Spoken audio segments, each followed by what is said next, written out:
Yes और no?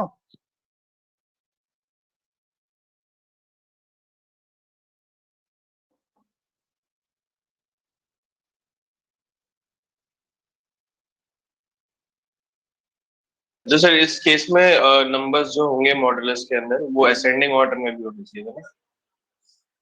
हाँ, तभी तो मीडियम निकलेगा। नहीं भी होंगे तो आप असेंडिंग ऑर्डर में लिखोगे। मान लो पहले 1 आ गया, फिर 3 आ गया, फिर 2 आ गया, फिर 4 आ गया, तो तुम पहले 1 2 3 4 लिखना, फिर देखना मीडियम क्या आता है। Okay sir.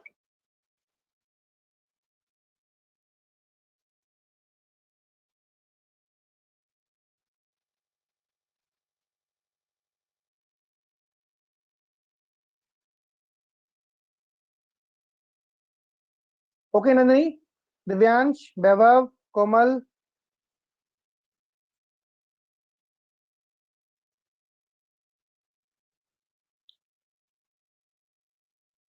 तो माइनस है, उससे फर्क नहीं पड़ता बेटा, उससे फर्क नहीं पड़ता। मॉड में पॉजिटिव हो नेगेटिव डजंट मैटर। -2 से शुरू कर देना, पॉजिटिव होगा तो क्या फर्क पड़ता है।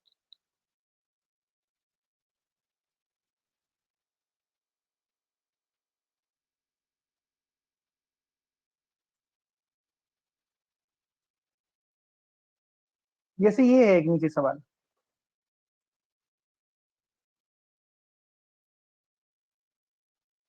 एक सवाल मैंने नीचे लिखा है। अब इस क्वेश्चन में क्या समस्या है, एक्स का कोफिशिएंट 1 नहीं है।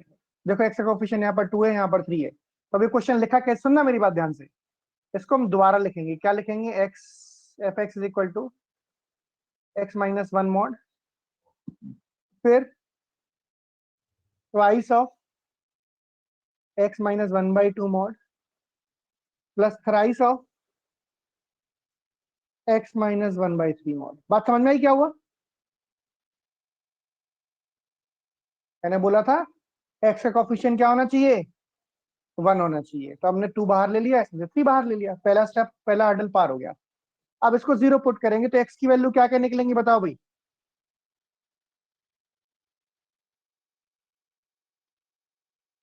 1/3 निकलेगी, 1/2 निकलेगी। 1/2 1/3। असेंडिंग ऑर्डर में अरेंज करो, 1/3 कितनी बार आएगी, 3 बार। 3 टाइम्स 1/3 होगा ना, ये 3 टर्म है इसमें। 3 इंटू एक्स माइनस 1/3। 1/2 कितनी बार निकलेगा, 2 बार। और 1 कितनी बार निकलेगा, 1 बार। जवाब दो भाई, हाँ या ना?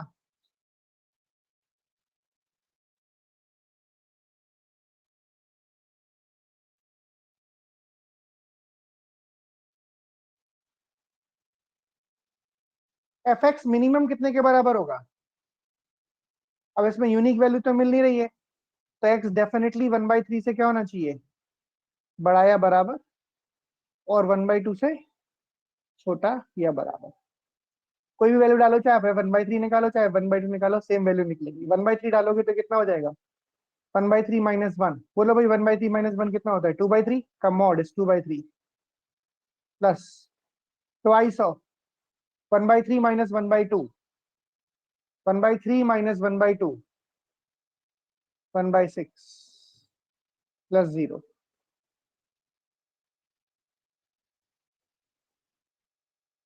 2/3 प्लस 1/3, 2/3 प्लस 1/3 कितने के बराबर हो गया, 3/3, विच इज इक्वल टू 1। सही लिखा है मैंने? अगर तुम 1/2 डालोगे तब भी वही आंसर आएगा। 1/2 माइनस 1 कितना होता है, 1/2। बीच वाला term 0, plus thrice of 1/2 minus 1/3, six LCM 3 minus 1 1/6। तो 1/2 प्लस 1/2 ये भी कितने के बराबर आ गया, 1। तो कुल मिला के एफ एक्स मिनिमम जो आएगा वो कितने के बराबर आएगा,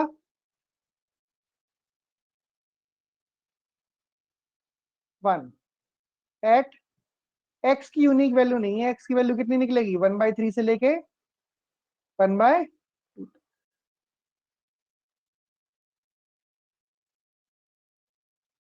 जवाब दो हाँ या ना?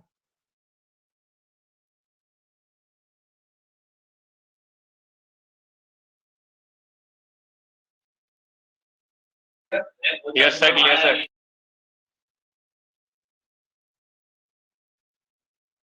आगे बढ़ते हैं।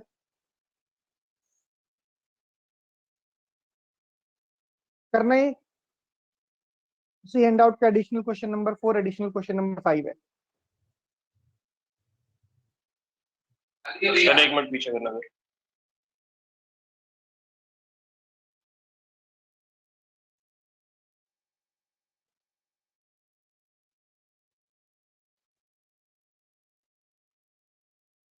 हो गया सर।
अब देखो, पहले क्वेश्चन को सॉल्व करने के दो तरीके हैं मेरे पास। क्या तरीके हैं बताता हूँ, ठीक है। एक मिनट मेरी बात सुनना ध्यान से, फिर हम आगे आएंगे।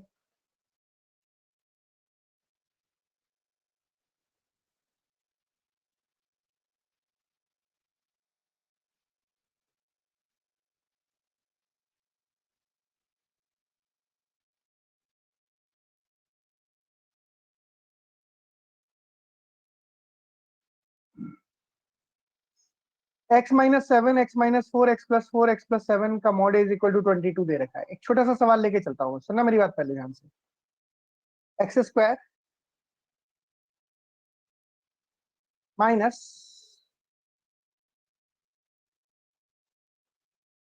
5 mod x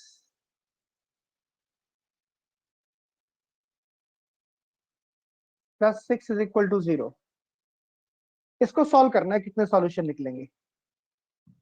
एनी आइडिया कितने सॉल्यूशन निकलेंगे? जवाब दो भाई। दो।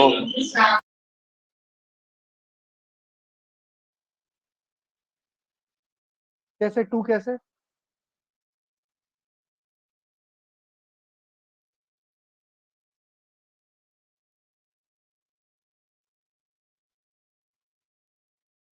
तो इसमें x की दो वैल्यूज निकलेंगे। मॉड भी तो लगा उसमें, अंदाजे से मत बोले यार, सोच समझ के बोले।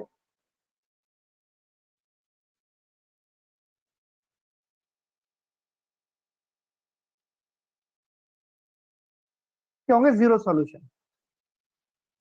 कैसे सॉल्व करते? सबसे पहले सुनना, हमने मॉडुलस जब पढ़ा था तो यहाँ से शुरू किया था।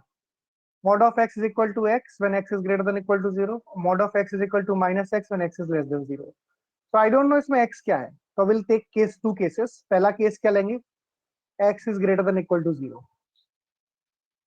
जब x greater than equal to 0 होगा तो इक्वेशन की वैल्यू क्या निकलेगी? x² plus 5x plus 6 is equal to 0। x की दो निकलेंगी -2 एन -3। ना मेरी प्राइमरी जो कंडीशन है वो सेटिस्फाई होनी चाहिए, वो सॉल्यूशन मैं एक्सेप्ट करता हूँ, नहीं तो मैं नहीं करता हूँ। मेरी प्राइमरी कंडीशन क्या है कि x greater than equal to 0 आना चाहिए, पर हमारे जो सॉल्यूशन निकल रहे हैं वो x निकल रहा है -2 एंड -3, है ना? तो क्या वैलिड सॉल्यूशन है? जवाब दो भाई, हाँ या ना।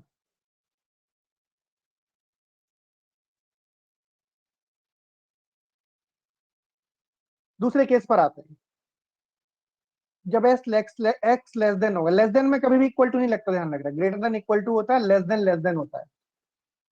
x लेस देन 0 में क्या निकल के आएगा? x² -5x plus 6 is equal to 0। x की दो वैल्यू निकलेंगी, कौन कौन सी? 2 एंड 3। ना looking at the primary condition, मेरा x 0 से छोटा आना चाहिए था, और यहाँ पर x की दोनों वैल्यू किससे बड़ी आई, 2 और 3 आई, जो कि 0 से बड़ी है। इसका मतलब इस केस में भी कितने सॉल्यूशन निकले, नो वैलिड सॉल्यूशंस।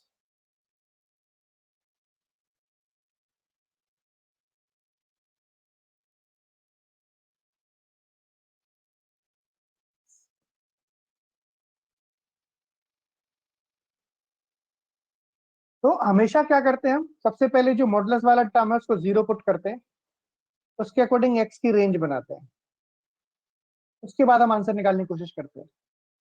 फाइन, कितने सॉल्यूशन होंगे इस इक्वेशन के, 0।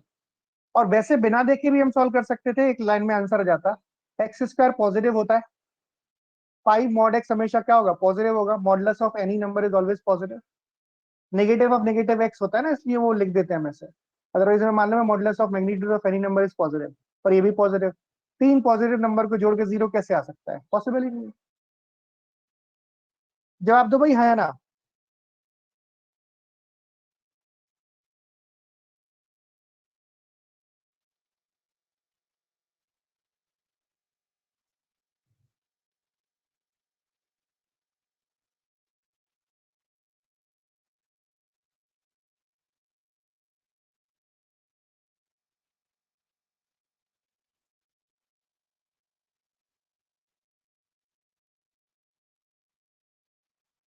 यस और no.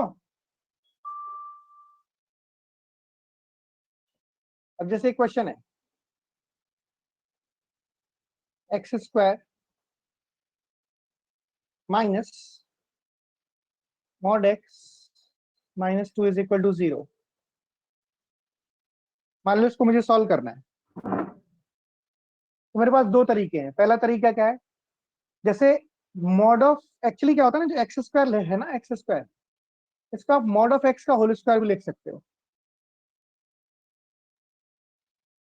X square can be written as mod of x का होल स्क्वायर, क्योंकि एक्स स्क्वायर पॉजिटिव होता है हमेशा। तो जैसे पिछले वाला क्वेश्चन था, इसमें हम डायरेक्टली बिना किसी चीज को करके, बिना केस बनाए भी कर सकते थे, पर केस बनाने आने चाहिए, क्वेश्चन में केस बनाने की जरूरत पड़ती है। जैसे हम इसको लिख सकते थे, मॉड ऑफ एक्स का whole square plus 5 mod x plus 6 is equal to 0। तो दो बनेंगे, मॉड एक्स प्लस 2 एक ब्रैकेट में, दूसरे ब्रैकेट में आएगा mod of x plus 3। So mod of x की वैल्यू क्या आनी चाहिए, -2, या फिर मॉड ऑफ एक्स की वैल्यू क्या आनी चाहिए, -3। Not possible. कितने सॉल्यूशन हो जाते हैं, दो solution.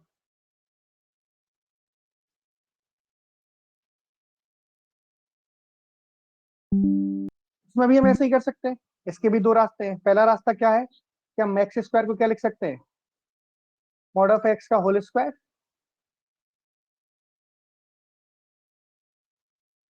Minus mod of x -2 is equal to 0।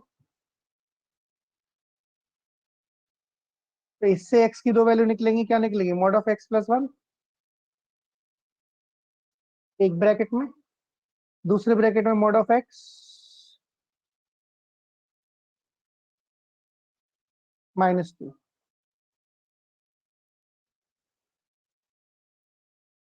So mod of x is equal to -1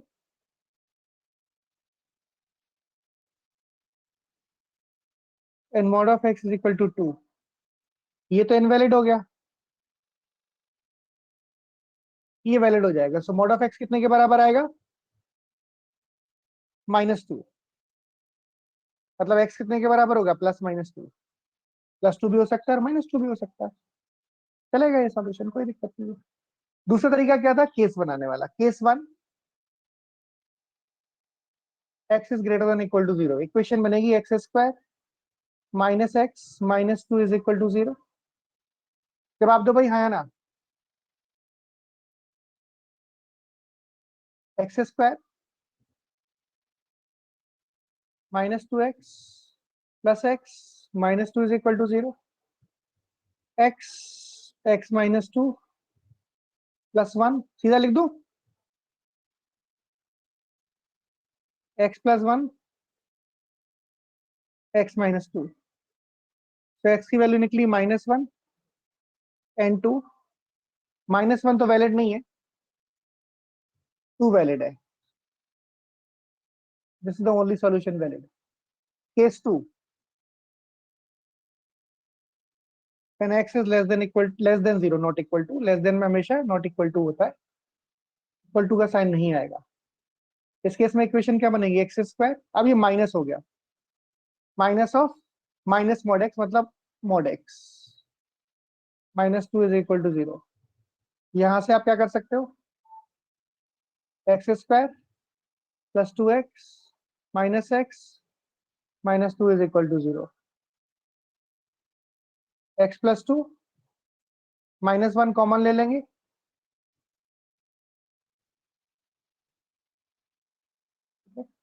x की वैल्यू क्या निकलेगी, एक तो निकलेगी -2, एक निकलेगी 1। कौन सी लेनी है, मैं सिर्फ -2। क्यों लेनी है -2, क्योंकि एक्स की वैल्यू लेस देन 0 होनी चाहिए प्राइमरी कंडीशन के अकॉर्डिंग।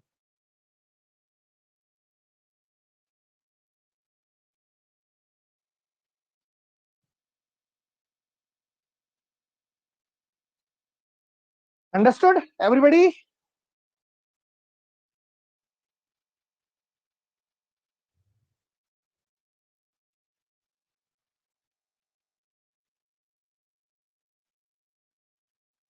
ठीक है, अब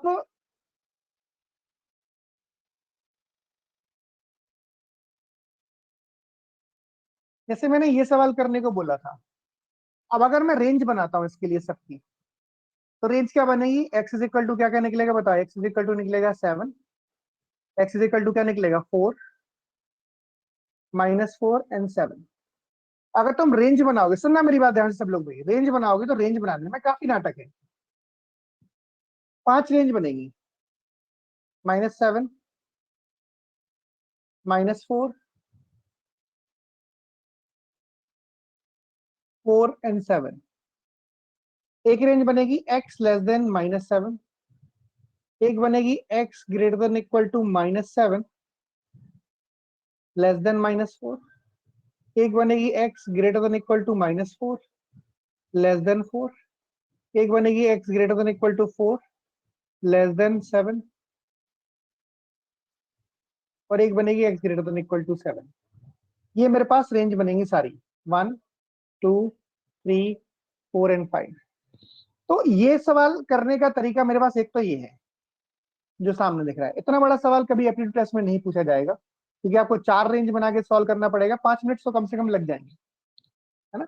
जैसे मान लो इस रेंज में सॉल्व करना हो, x -7 से छोटा है, -7 से छोटा होने का मतलब क्या होता है, -8 डालोगे तो ये भी नेगेटिव, ये भी नेगेटिव, ये भी नेगेटिव और ये भी नेगेटिव, चारों नेगेटिव आएंगे।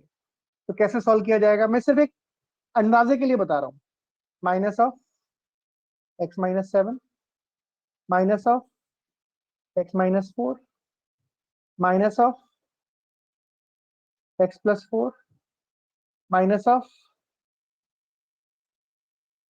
x +7 is equal to 22। ऐसे सारे नेगेटिव होंगे। इस केस में देखोगे, अगर आप -7 से बड़ा या बराबर और 4 से छोटा, तो इस केस में क्या निकल के आएगा बताओ, -7 से बड़ी वैल्यू क्या होती है बोलो भाई, -6 डालेंगे तो क्या हो जाएगा,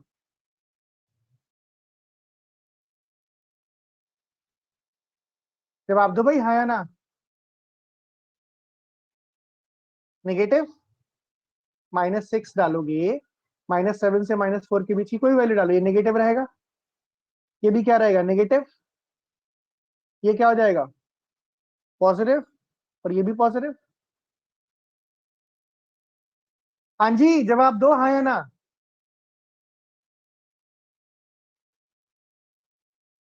कोई वैल्यू डाल के चेक कर लो, बस इतना करना है। ये भी नेगेटिव, -7 से बड़ी वैल्यू डालोगे, -4 से छोटी, ये पॉजिटिव हो जाएगा।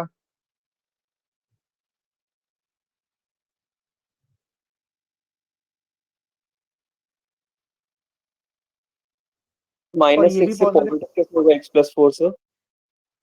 क्या, सर जैसे -4 और -7 की वैल्यू का हम कर रहे हैं ना, तो सर अगर -6 हम डालते हैं तो x +4 पॉजिटिव कैसे रहेगा सर? वो तो नेगेटिव होगा ना सर। कुछ गड़बड़ कर दिया क्या मैंने, रुक जाओ चेक कर लेते हैं दोबारा। -7 से लेके -4 की वैल्यू डालनी है, तो -7 से -4 की वैल्यू -6 डालेंगे, -6 डालेंगे तो ये पॉजिटिव, है ना, ये गलत लिख दिया मैंने, ये एक हाँ जी जगह सर। माइनस एक्स डालेंगे तो ये क्या रहेगा, पॉजिटिव, ये नेगेटिव ही रहेगा, ये भी नेगेटिव और ये भी नेगेटिव।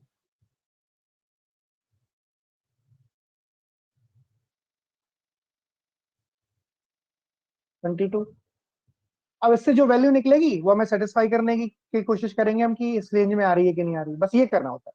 ये नॉर्मल तरीका है सॉल्व करने का, इसको ऐसे नहीं, इतना बड़ा सवाल एप्टीट्यूड टेस्ट में नहीं पूछा जाएगा। तो फिर क्या जुगाड़ होगी इसके अंदर, इसके अंदर पक्का ये समझ में आ रहा है मैंने क्या किया है। यहां से क्या निकलेगा, एक्स की वैल्यू बताओ, सॉल्व करके बताना सही। और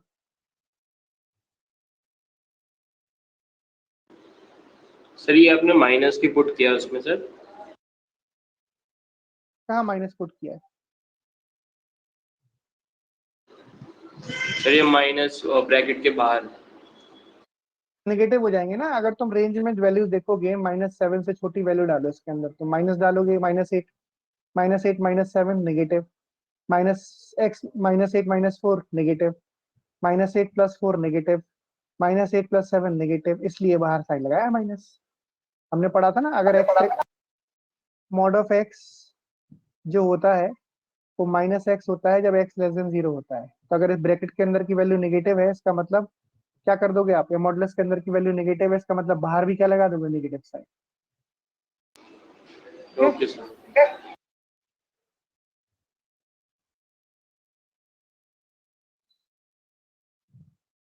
यहां से x की वैल्यू क्या निकल रही है बताना, रेड वाले इक्वेशन में, -x -x -x -x minus का 4x, और ये 7 4 11, सब खत्म हो गया, कैंसिल हो गए सारे टर्म, इज इक्वल टू 22। जवाब दो भाई, हाँ या ना। क्या क्या निकल के आ रही है x की वैल्यू,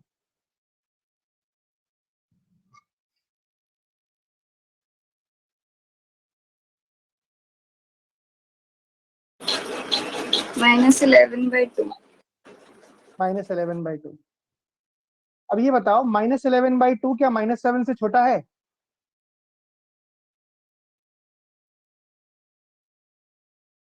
-11/2 क्या -7 से छोटा है, नो नो, सर। तो not valid.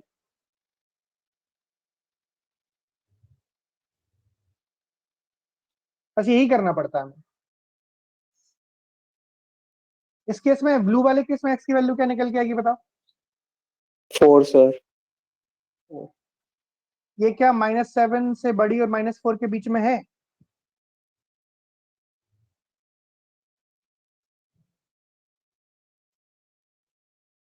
Not valid, that's how we do it. ये हो गया नॉर्मल स्टैंडर्ड तरीका।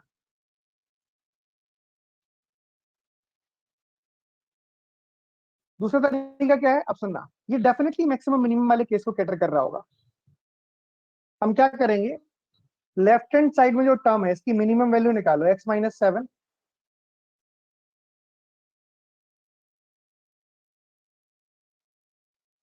x -4,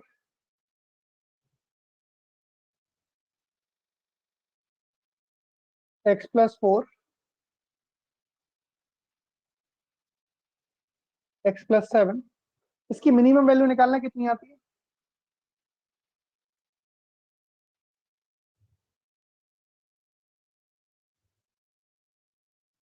किसकी वैल्यू के बीच में आएगा मिनिमम, कितने इसकी इसके अकॉर्डिंग x की वैल्यू क्या निकल रही है, 7। This will give us x is equal to 4, this will give us x is equal to -4, this will give us x is equal to -7। हमें मालूम है जब नंबर ऑफ टर्म्स इवन होते हैं तो minimum at x is between what, -4 से 4 के बीच में।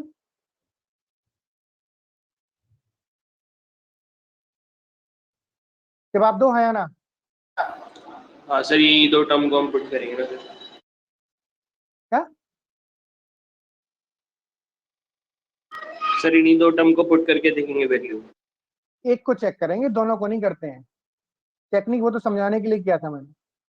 चाहे -4 डालो, चाहे 4 डालो, चाहे इनके बीच में कुछ भी डालो, इनफाइनाइट वैल्यूज निकलेंगे x की, इन्हीं दो को नहीं करेंगे। -3.5 भी वही आंसर देगा, -2.9 भी वही आंसर देगा, -0.11 भी वही आंसर देगा, 1 भी वही, 2 भी वही, 3 भी वही, कुछ भी डालो इनके बीच में। कितनी वैल्यूज आएंगी एक्स की?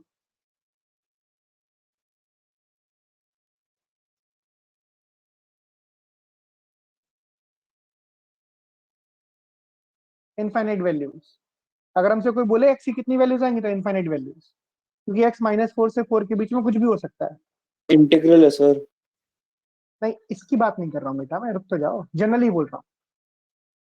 वो तो क्वेश्चन अलग चीज हो गई। मैं पूछना चाह रहा हूँ कि अगर इंटीग्रल नहीं लिखा हुआ है तो एक्स की रेंज आएगी -4 से 4 तक, कुछ भी डालो ये मिनिमम ही होगा। अब इंटीजर कर दिया है, पॉजिटिव इंटीजर कर दिया है, नेगेटिव नॉन नेगेटिव इंटीजर कर दिया, that is a different issue. पर एक्स की टोटल वैल्यूज कितनी निकलेंगी? इनफाइनाइट। समझे बात को?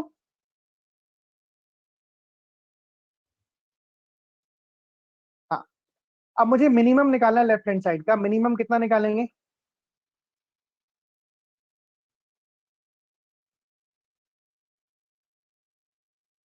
फोर डाल दो इसमें। 4 - 7 is 3, 4 - 4 is 0, 4 + 4 is 8, 4 + 7 is 11, 22। Minimum of LHS 22 है, एंड RHS भी कितने के बराबर है? 22। यस और नो? लेफ्ट हैंड साइड का मिनिमम कितने के बराबर है? 22। और राइट हैंड साइड भी कितने के बराबर है? 22। तो इसका मतलब ये हो गया, जिस वैल्यू ऑफ एक्स के लिए ये मिनिमम होगा वही मेरा आंसर होगा।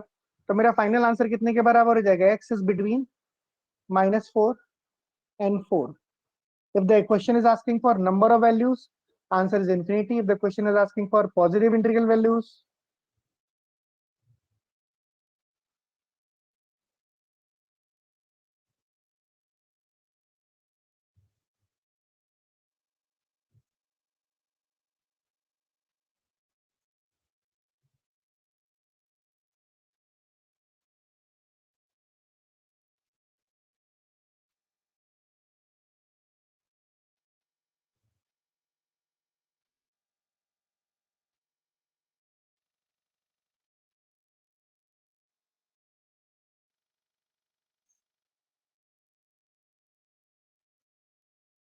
कुछ भी पूछ सकते हैं, वो डिपेंड करता है।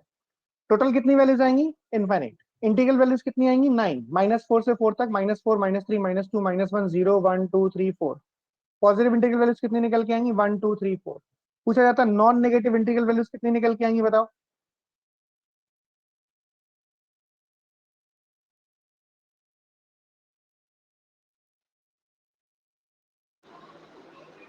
पांच। 5। 5 0 1 2 3 4 एंड 5। तो डिपेंड करता है क्वेश्चन में हमसे क्या पूछा गया है।